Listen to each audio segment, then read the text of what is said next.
बिस्मिल्लाहिर्रहमानिर्रहीम अस्सलाम वालेकुम। सऊदी इन्फो यूट्यूब चैनल में आपको खुश आमदीद कहते हैं। सऊदी अरेबिया में रहने वाले तमाम गैर मुल्कियों को बहुत बड़ी मुबारक हो। जी हाँ, ये एक ऐसी ख़बर है, तमाम गैर मुल्की मुबारक के हक़दार हैं। वीडियो को आखिर तक ज़रूर देखिएगा ताकि आपको पूरी की पूरी बात समझ आ सके। सऊदी गवर्नमेंट की जानिब से एक नया प्रोग्राम शुरू किया जा रहा है जिसके तहत तमाम गैर मुल्कियों को तहफ़्फ़ुज़ दिया जाएगा। इस प्रोग्राम की बाकायदा तौर पर मंजूरी दी जा चुकी है मलिक शाह सलमान बिन अब्दुल अज़ीज़ की जानिब से, और इसकी तस्दीक इंजीनियर अल राजी कर चुके हैं, जिन्होंने मलिक शाह सलमान बिन अब्दुल अज़ीज़ का शुक्रिया भी अदा किया और कहा कि हम उनका शुक्रगुज़ार हैं जिन्होंने इसकी मंजूरी दी है। इस प्रोग्राम को मजलिस शूरा की जानिब से पेश किया गया और इसके लिए बाकायदा एक कमेटी भी तश्कील दी जा चुकी है।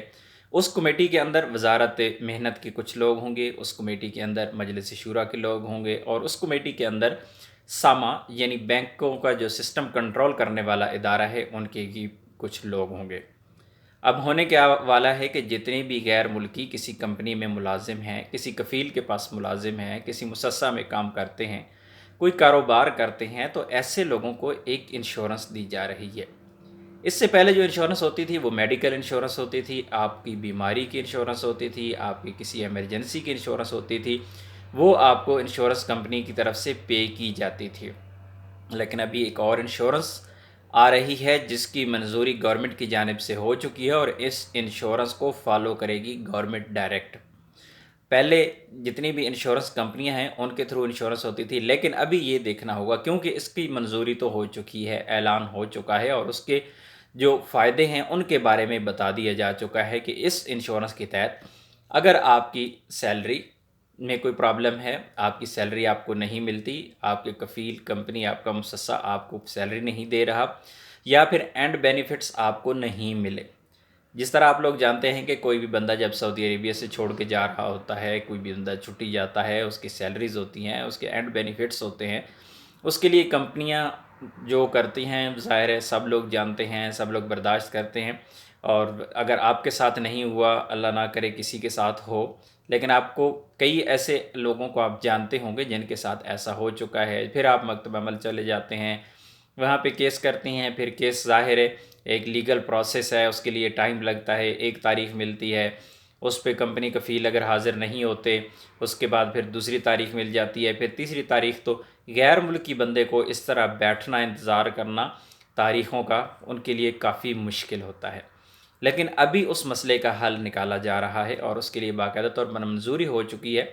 इसकी टर्म्स एंड कंडीशंस क्या होंगी उसका बाकायदा तौर पर अभी तक ऐलान नहीं किया, क्योंकि कमेटी तश्कील दी जा चुकी है। अब वो कमेटी तमाम टर्म्स और कंडीशंस होंगी उनको फॉलो अप करेगी और उनको तय करेगी, उसके बाद उनकी बाकायदा मंजूरी होगी। लेकिन यहाँ पर आप लोगों को एक चीज़ मैं बता देना चाहता हूँ कि सऊदी गवर्नमेंट ऐलान बाद में करती है, काम पहले करती है, हमेशा से ये मैं कहता आ रहा हूँ। इसलिए इसकी टर्म्स एंड कंडीशंस भी तकरीबन फ़ाइनल हो चुकी होंगी, उसमें थोड़ी बहुत जो चीज़ें होंगी फ़ाइनल करने वाली वो बाकी होंगी।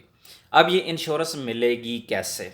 सवाल ये भी पैदा होता है कि इंश्योरेंस मिलेगी कैसे, कितने की मिलेगी, कहाँ से मिलेगी? इसके बारे में अभी तक किसी किस्म का कोई ऐलान नहीं किया गया। इसमें दो सूरतें हो सकती हैं। आप इंश्योरेंस कंपनियों को भी ये अथॉरिटी दी जा सकती है कि इंश्योरेंस कंपनियां इंश्योरेंस दें और उस इंश्योरेंस के तहत तमाम लोगों के अपने हकूक़ दिलवाए जाएं। अगर कफ़ील या कंपनी इस किस्म के इंश्योरेंस के आपके पैसे नहीं देते, आपके एंड बेनिफिट्स नहीं देते, इसी तरह आपकी सैलरीज़ नहीं देती, तो जिस तरह इंश्योरेंस कंपनी इलाज के लिए पैसे देती हैं, इसी तरह हो सकता है कि इसको भी इंश्योरेंस कंपनियों के अंडर कर दिया जाए। लेकिन यहाँ पर जो अखराजात के बारे में कहा गया कि जो अखराजात होंगे केस के और इसको फॉलो करने के, वो सऊदी गवर्नमेंट डायरेक्ट करेगी। अब डायरेक्ट सऊदी गवर्नमेंट कैसे करेगी? अपने ख़जाने से करेगी। और सऊदी गवर्नमेंट ज़ाहिर है अगर किसी को पे कर रही है तो उसके पीछे कोई ऐसा प्रोग्राम भी होगा जो कंपनी या कफ़ील से सऊदी गवर्नमेंट लेगी। कंपनी कफ़ील से लेने का जो तरीका है, गवर्नमेंट अगर उनसे लेगी, अपने रिकवर करेगी जो पेमेंट आपको या मुझे मिलती है, तो उसकी जो रिकवरी होगी गवर्नमेंट डायरेक्ट बैंक से करेगी। इसीलिए बैंक के इदारे को भी साथ में अटैच कर दिया गया है। और इस तरह आप भी जानते हैं कि सऊदी अरेबिया में लेन देन का जितना भी सिस्टम है वो बैंक के थ्रू है। چاہے آپ کی سیلری ہے، چاہے آپ کے اینڈ بینیفٹس ہیں، کوئی بھی ایسی چیز جو آپ کمپنی سے لے رہی ہیں، کمپنی آپ کو چیک کے تھرو کوئی چیز دے گی یا پھر آپ کو آن لائن ٹرانسفر کرے گی، آپ کو ہینڈ میں کیش نہیں ملتا۔ تو اس لیے تمام ریکارڈ تو آلریڈی موجود ہوتا ہے، اور اسی وجہ سے ساما کو اس میں شامل کیا گیا ہے۔ اس میں وزارت محنت یعنی مکتب عمل بھی اس میں عمل دخل اس کا بھی ہوگا، اور اس کے ساتھ جو تیسرا ہے وہ وزارہ ہے، جو شورا ہے وہ بھی ساتھ میں ہوں گے، اور پھر گورنمنٹ اس کو پے کرے گی۔ تو گورنمنٹ ظاہر ہے کسی بھی کفیل یا کمپنی اگر کوئی زیادتی کر رہا ہے اور اس کا گورنمنٹ پے کر دے گی، اور پھر اس کے بعد گورنمنٹ اپنی ریکوری اس کفیل یا کمپنی سے کر لے گی۔ لیکن ابھی تک اس کے بارے میں کچھ بھی کہنا غلط ہوگا، کیونکہ یہ ابتدائی چیزیں ہیں، اس پر مزید ڈیٹیلز آنا باقی ہیں۔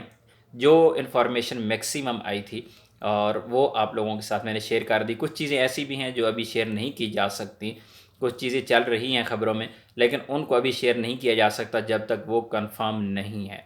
تو اس لیے انتظار کرتے ہیں انشاءاللہ نیکسٹ ویڈیو تک کے لیے، جب تک اس کے بارے میں مزید معلومات آتی ہیں آپ لوگوں کے ساتھ پوری ڈیٹیل شیئر کریں گے۔ انشورنس کیسے ملے گی؟ ایسا ہو سکتا ہے کہ جب آپ کے اقامے کی فیس میں ہی کوئی چیز ایسی ایڈ کر دی جائے، لیکن کمپنیوں پر آلریڈی گورنمنٹ بوجھ نہیں ڈال رہی، کمپنیوں سے بوجھ کم کرنے کی کوشش کی جا رہی ہے۔ ظاہر ہے کمپنیوں کو بھی، کفیل کو بھی تحفظ دینا ہے، اور ورکرز کو بھی، غیر ملکی ورکرز کو بھی تحفظ دینا ہے۔ تو اس کے لیے کس طرح کا پروگرام ہوگا یہ تو وقت ہی بتائے گا۔ امید ہے آج کی انفارمیشن آپ کو اچھی لگی ہوگی۔ ویڈیو کو لائک کیجیے گا، ملتے ہیں ایک اور نئی ویڈیو کے ساتھ، تب تک کے لیے اجازت دیجیے، اللہ حافظ۔